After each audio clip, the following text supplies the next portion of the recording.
for Arapaima, the biggest fresh water fish. So now as you can see, our function level is already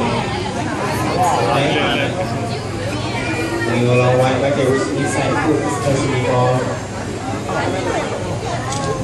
Arapaima and also the other fishing is mentioned for us. Jadi lawan dan juga balik ke atas sesi berikutnya.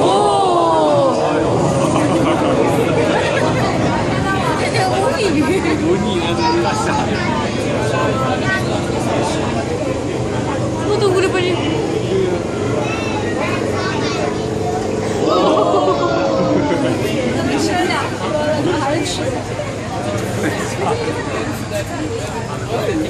Merah, merah. Merah. Best tak? Ni kalau tak ingat juga dah tahu lah.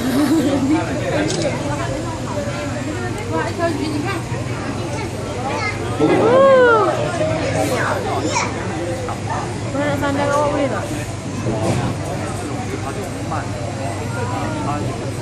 Ikan besar tu lah serang tu.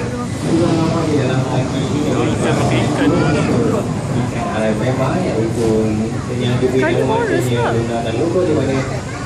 Kena suap. Kena suap baru makan.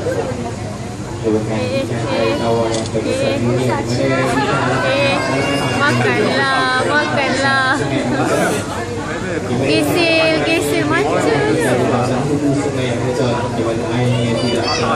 Kita dah bosan tadi ikan lain. Ini mampu mencapai beratnya sehingga 200 kg dan mampu mencapai saiz hingga 9 kaki.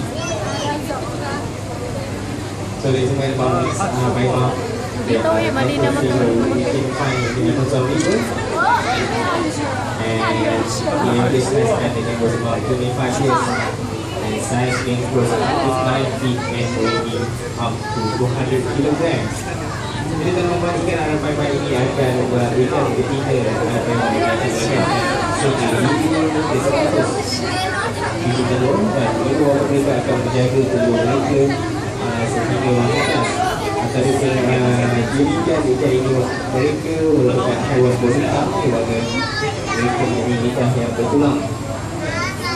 Oh, lidah bertulang. Untuk menghancurkan mangsanya.